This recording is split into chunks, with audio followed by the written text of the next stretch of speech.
Hey guys, GHAZZY TV here with another YouTube video to talk about specters.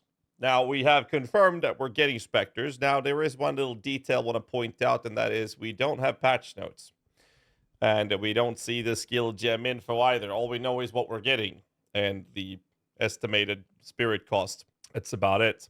So we don't really have much information, but what we do have is something that I've done before, which is a preliminary work that I've done to talk about this little document I made. These are about 400 monsters I've gone through in the database or data mine information for PoE2DB. Big shout out to that website. I'll leave a link to this in the descriptions down below, of course. This is a document outlining some of the notes with monsters that I've gone through in the past, and they're adding more. My understanding is that we're getting about 600 monsters rather than 400.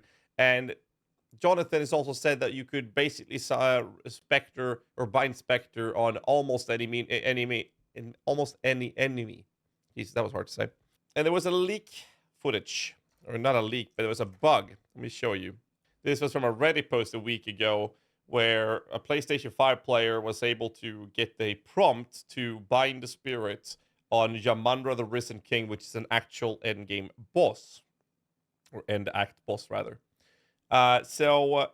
Yeah, I'm not sure if this is, well, obviously it's a bug because it's not in the client at the moment, but what they did do is that they've implemented support for the Ray Spectre in the current client, which is what I'm guessing is what caused this bug to be shown for this player. He made a Reddit post about it, and he was unable to do anything with it because he doesn't have a Spectre for it. There was nothing he could do. However, it does tell us that maybe, just maybe, we'll be able to Spectre boss monsters as well. I don't know how valid this is, but I figured I wanted to mention it. Instead, what I want to talk about is the current plans of what's going to happen. I will very likely be, well, actually, it's not very likely. I will be playing a Lich because I think the Lich is amazing. I'll have another video covering the Lich later. However, the Specters are going to be very, very attractive. Now, Path of Exile 1 has Specters, and we always enter this type of dance where there are thousands of monsters, and we end up playtesting every single one of them.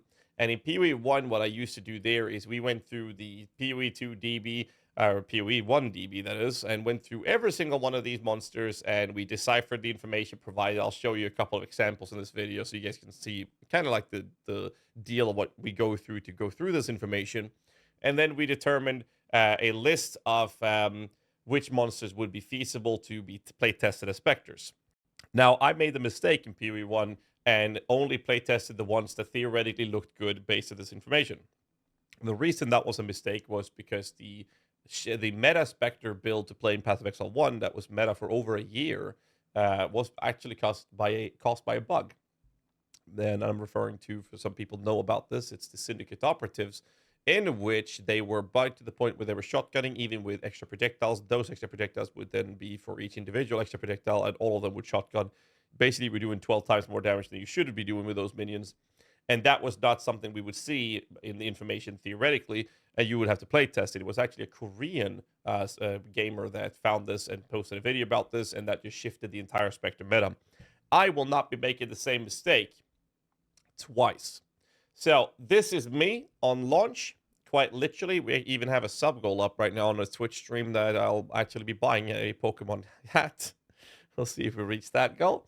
So I will be literally capturing every single minion in the entire game. I will literally do that. That is my first goal on launch. I will capture every single one of them so that I can playtest every single one of them to make sure that we can make a proper list of which one is the best to play. Because the dance I was referring to with Path of Exile is what we do with grinding gear games. Essentially, we find the best Spectre. And it's usually something that's broken. Maybe it's just bugged, or it's just overperforming or overtuned, whatever the reason it is. We will play that, then they will nerf the fuck out of it. And what we do then is we go to the second most broken thing. They'll nerf that. We'll go to the third most broken thing. They'll nerf that. We'll go to the fourth most broken thing. They'll nerf that. And we're going to keep repeating this process. And because this takes time for them to go through the balance, then other patches or leagues comes out 3 months later, big changes, patch notes kicks in, and that shifts this tier list. New monsters gets added. more monsters to test, more monsters to be added to the list. You see where I'm going with this? Essentially, the dance we're doing in Path of Exile 1 is making them unable to catch up to this dance. We're always going to have something that's going to be outperforming most other minions, and we'll be playing with that. And then once they fix that, we'll go to the next one. We go to the next one. Oh, there's a new league coming out. Oh, that introduced a new bunch of monsters. Oh, there's one that's broken. We'll play with that one. Next league comes around the corner. They'll nerf that one, or that's not available anymore. We'll go to the next one. And that dance we're going to be doing in Path of Exile 2 as well. But to be able to get to that dance, we first need to learn the rhythm, right? You know, 1, 2, 3, 1, 2, 3. Hope you guys got your dancing shoes on because we're gonna be dancing a long time come launch for 0.2 patch. And that's basically the plan right now. So I'm going to show you a couple of examples. This video is mostly going to talk about my plan and what I'm expecting to do. You'll see me on stream. You can catch me live on Twitch and even on YouTube, where I'll be capturing every single one of these enemies as specters, and I'll be playtesting them to verify which one is actually performing the best. And I'll make sure to have everything covered the best I can for you boys. So I'll show you how deciphering information here looks. The document, I will actually send this... I will post a paste bin with this information that you just open the paste bin in the descriptions below. You'll have access to this. This is a preliminary list without the new monsters that they're adding, which was about 400 total monsters that we went through. And let me show you how this actually looks. So this is an Antlion Charger. And the way this looks is we have monster level that we're scaling. And I believe I checked everything at monster level 90, so I'll choose 90. And what we have here is checking this box here is, are they spectrable? Yes, they are. So if you want to go through this list yourself, you can do so. Check if they're spectrable. After this, we have life modifier scaling. We have armor scaling. We have their baseline resistances. We have damage and all these things. A lot of this is kind of irrelevant, but most importantly is this part of the window that you want to look at. You can look at the armor, the damage, the life, the experience is kind of whatever. And then we have their baseline damage. And then it comes this list of skills where you have to kind of like decipher what they're actually doing, because these are abilities that the minions has. And there's some pretty interesting ones that you can go through. Artless Assassins, I can show you that one. Artless Assassin from PoE 1 to show you an idea of how this needs to be deciphered. As you can see here, there's quite a few things here. There's one that says literally do nothing. I can explain what this is because it's kind of easy to figure this out because they come from heists. Basically, they don't do anything if they're standing behind a locked door. So there's a bunch of these things that that is basically designed in their AI. So looking at the Antlion Chargers, these are in Infested Barrens, Jungle Ruin, and Cigarette Refuge. So look at these abilities. We have a melee animation speed. This is very likely going to be a range attack or attack. We're not sure. Obviously, I will have to look at what the enemy is, if it's a range attack or not, by just seeing them in game. Essentially, this is what they're doing. They have an attack time at 1.17. The baseline damage 710 to 1065 is based off the monster level. If I lower this damage should update, as you can see here. However, we don't know how accurate this information is from the DB, so we can only base our decisions and a preliminary theoretical overview or look on these things based on this information, which is why it's important that we play test every one of them in game. So they're basically having a basic attack. Sorry about that. Then they have an Armadillo Demon rolling with DTT, whatever the hell this is. Essentially, they have a 6.3 second cooldown with a sort of a gap closer is basically what I'm reading here. They will have some sort of ability that they either charge or they roll or whatever the animation looks, where they gap close between them and the target they're engaging with. And then they have an Armadillo knockback based because of this having the Armadillo, this being Armadillo. This is a knockback and this is rolling. It's very likely that this is going to be an aftermath triggered effect. It says triggerable, that happens from the minion rolling on top of an enemy, and then the knockback will happen. This knockback effect will have a damage component, which is similar to the basic attack, but it also has an attack damage modifier, 28%, so this will do significantly less damage. And you can see that here, 72 less attack damage being as a modifier applied to this, which is basically they're having a lower hit than their attacks, but it's a gap closer. So that's how you can read off how this is going to function in the game, at least from a theoretical perspective. But there are some crazy ones that has way more abilities that makes it a little harder. Here is a Black Scythe Mercenary. They actually look really cool. There's the Mercenaries that has the Black Scythe, and I believe it's the ones that flies so it turns into bats. I might be wrong though. So if you look at this from monster level 90 to have the same scaling and everything, you can see here the base damage 666. It doesn't really matter when they have attacks with a specific damage modifier number. However, their life 41,000. You can compare this life with other minions. So once we test the Spectre and we see their life count in PoE, if there's a minion that is too squishy and they die too much, then we can start siphoning out from the DB information all the Spectres that would just not be tanky enough to survive based on that information. So let's say the 41,000 is not enough HP and it's monster level 90, and I test this in game, and then we realize that that is way too squishy. They're just going to die all the time. Then we can go through every Spectre that we're going to be testing and see if they have 41,000 or lower HP. We're just not going to waste our time on those because of the fact that they will die too much if that's the confirmation. So that's a way for us to lower the workload, but obviously we'll be playtesting more or less everything as we go through this. So these guys are Black Site Mercenaries. They're from the Expedition encounters, actually. So they have a ability called Expedition Scythe Hand, cast time 2 seconds, cooldown 5. I have no idea what this is. However, it says here leap, slam, minimum distance, and walk emerge distance. So this is telling me that they have what I refer to as a gap closer. Some enemies or units, they have a leap slam, they have a charge, they have a teleport. Some of them has different types of effects of this, even things like players can't use. But what I can tell from this information is that they have some sort of gap closer with a 5-second cooldown, but it's a 2-second cast time for it, which is quite crazy. Then they have Expedition Scythe Hand Double Strike. Doesn't tell us much more, other than that the base damage is pretty low with attack damage 80% and very high attack time, which is 1.5 seconds. That doesn't sound very good. However, it says double strike, which indicates that maybe this is something that's going to be triggering a double swing attack, which is seemingly the actual case here, because this one is the scythe left and this one here says scythe right, which is 35% less attack damage. So essentially they have a 533 to 799, and then they have a 533, 799. So when they do the attack, they actually hit with both of these. It seems to be simultaneously maybe, or it's after one another. If it's after one another, then it's not good, and we'll have to verify this in game with how they actually behave.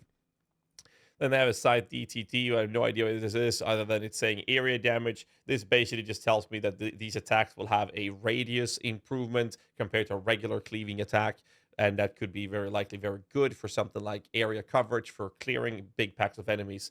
And then they have the melee animation speed combo. I have no idea what this is referring to. This could just be an extra effect to this because it is a double attack, and maybe this is something that speeds up the process of them. It's impossible to tell, which is why we're going to have to playtest them, which is why they're in my list here, saying double striking using units, possibly high DPS if my math isn't fucked. I'm not going to go through the mathematics in this video. I'll just talk about how I'm basically deciphering the information when it comes to these things. So we have some pretty cool things. We have the Night Gaunt is coolest looking motherfuckers around. Might be good thanks to the bat form emerge ability to get through the damn doors. Is the note I've added here. There's some notes I've added on these things. Odd looking abilities needs playtesting. You can take a look at that as well. So these are the Night Gods. These are the guys in the early stage, Tomb of the Consort, for example. So you got Refuge, the Red Veil. You are encountering them pretty early. They are the guys that turns into bats and emerge. So basically, we do the same check again. 90 is what I'm going for. They have a Reaper Submerge. I know for a fact that this is the ability that turns them into bats and moves forward, because I know exactly which monsters these are in game. So I can tell you right now that that is the effect. They have a melee animation speed. Basically, this is just their default attack, showing 799, 1198. 1.5 attack speed is not the best. And then you have Emerge Reap, which is submerge into emerge.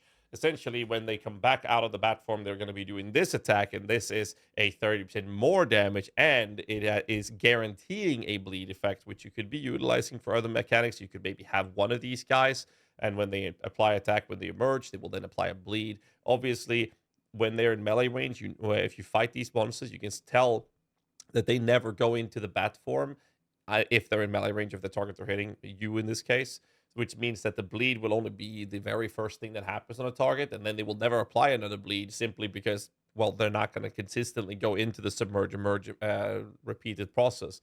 However, it does say deal 30% more attack damage, which is not reflected in this case here. So it's going to be doing 130% more than this. Potentially impossible to tell based on this information. It's all theoretical. We just have to essentially do an educated guess on this.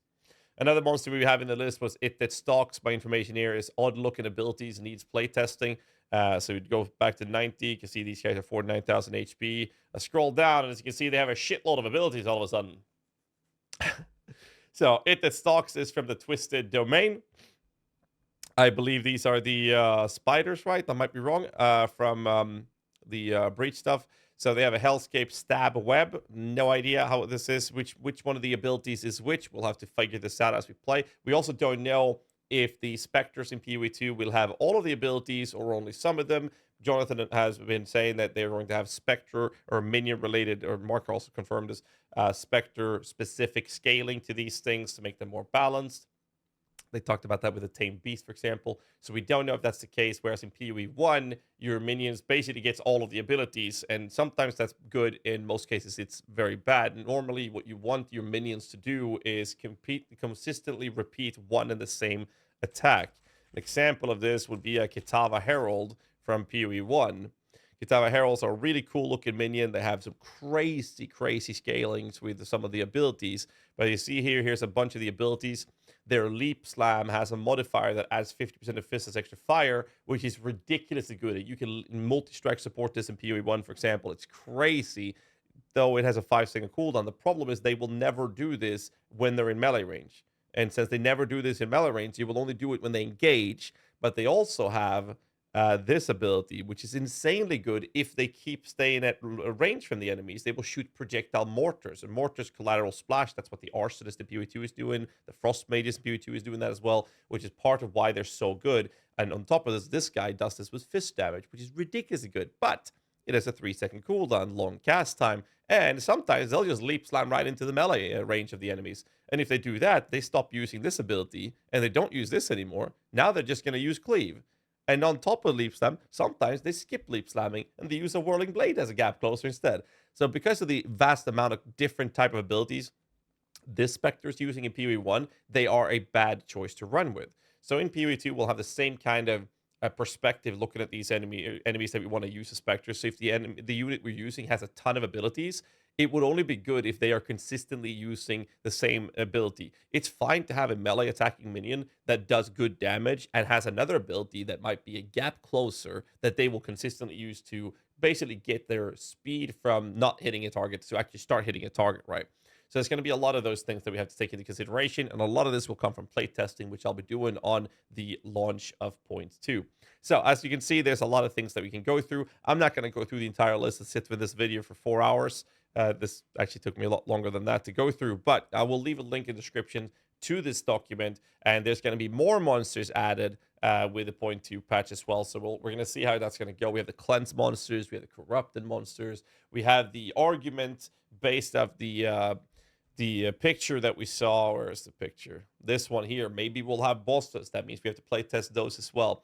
And the basically what I will try to do is that I will try to find a way to determine a value, a numerical value, because we have to do this as effectively as we can, where I put an efficiency per spirit number. That's the best way to do it because of the fact that every Spectre will have different type of spirit reservation cost. So if you have a unit that is a range unit specifically, if you want to have a large quantity of them that cost 10 spirit, you could have stupid amounts of them. That could be an extremely high value per spirit. And then you can have something like this example here. Let's say we can have Yamanra, but he attacks very slow, high damage, but attacks very slow. And the damage output you get per spirit reserved could be very low with a bigger unit compared to having more of a smaller unit. So that's kind of the value we'll be looking at to see where we can find the most effective ways of playing. Then obviously you have other factors. So for example, we can take an example of comparing Arsonists with Frost Mages, for example, or even Storm Mage with Dorianis. That was like one of the highest damage builds you could push out with the minions early on, which was crazy good. But if you went crit scaling and you went with lower defenses approach and went more of a damage focused Frost Mage, that actually outperformed single target than anything else. But if you did and it was still sturdy and survivable and resilient. But if you did a glass cannon version out of the Doriani's prototype, that would actually out DPS it. But unlike the Frost Mages, the Doriani could not survive doing that glass cannon style, which the Frost Mage build could do, making the Frost Mage build a better approach. This is why it's so important to playtest these things, try to find which one does the best on an offensive version, and then we'll apply the defensive layers to those approaches and find a well-rounded beast, if you will, and then we'll slot that in and tier it or list it or whatever, or rate it, and then we'll go to the next one, and we're going to repeat that process till we find a good middle ground to see which specters will be good to use in which scenarios. And as you might hear and have understood by now, it's a big fucking project. We'll be spending a lot of time going through this, and that's what I'll be doing live on stream. Again, I don't want to waste your time with this video. It's mostly theoretical and talking about my plans moving forward.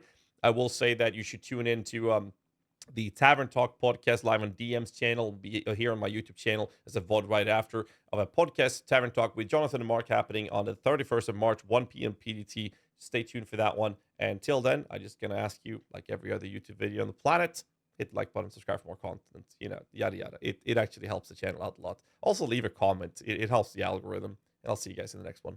Till then, stay safe. Keep rocking.